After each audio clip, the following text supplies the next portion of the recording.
So the Iranian war, as you know, created a downdraft in the market that was not quite big enough to be classified as a normal stock market correction.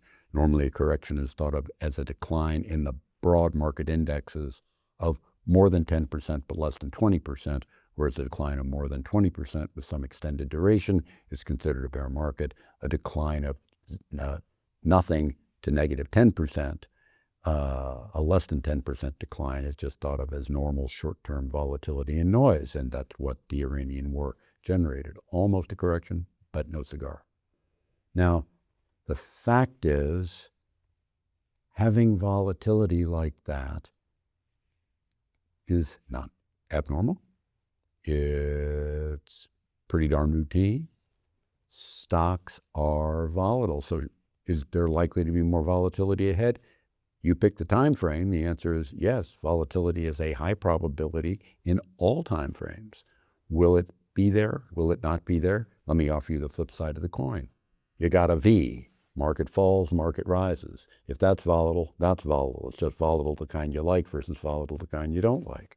Fact is, stocks are volatile. And the rise, that's volatility of the pleasant kind. The fall, that's volatility of the unpleasant kind. Should there be more ahead? You can't really predict when drops like that will occur. Sometimes they occur associated with an event. Sometimes they occur associated with a story that isn't real, doesn't have a connection to an event. Sometimes you actually get corrections that are made up of phony baloney fears that aren't real. But I would say you should always be prepared for volatility moving ahead.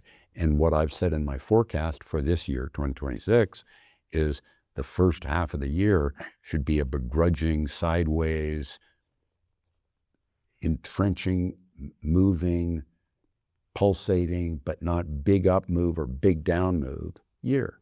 That's what it's been so far. I don't know that it should change from that. How that actually progresses precisely, I don't have a clue. I do believe the back part of the year gives us a nicer advance. But volatility, always be prepared for it. Thank you much for listening to me.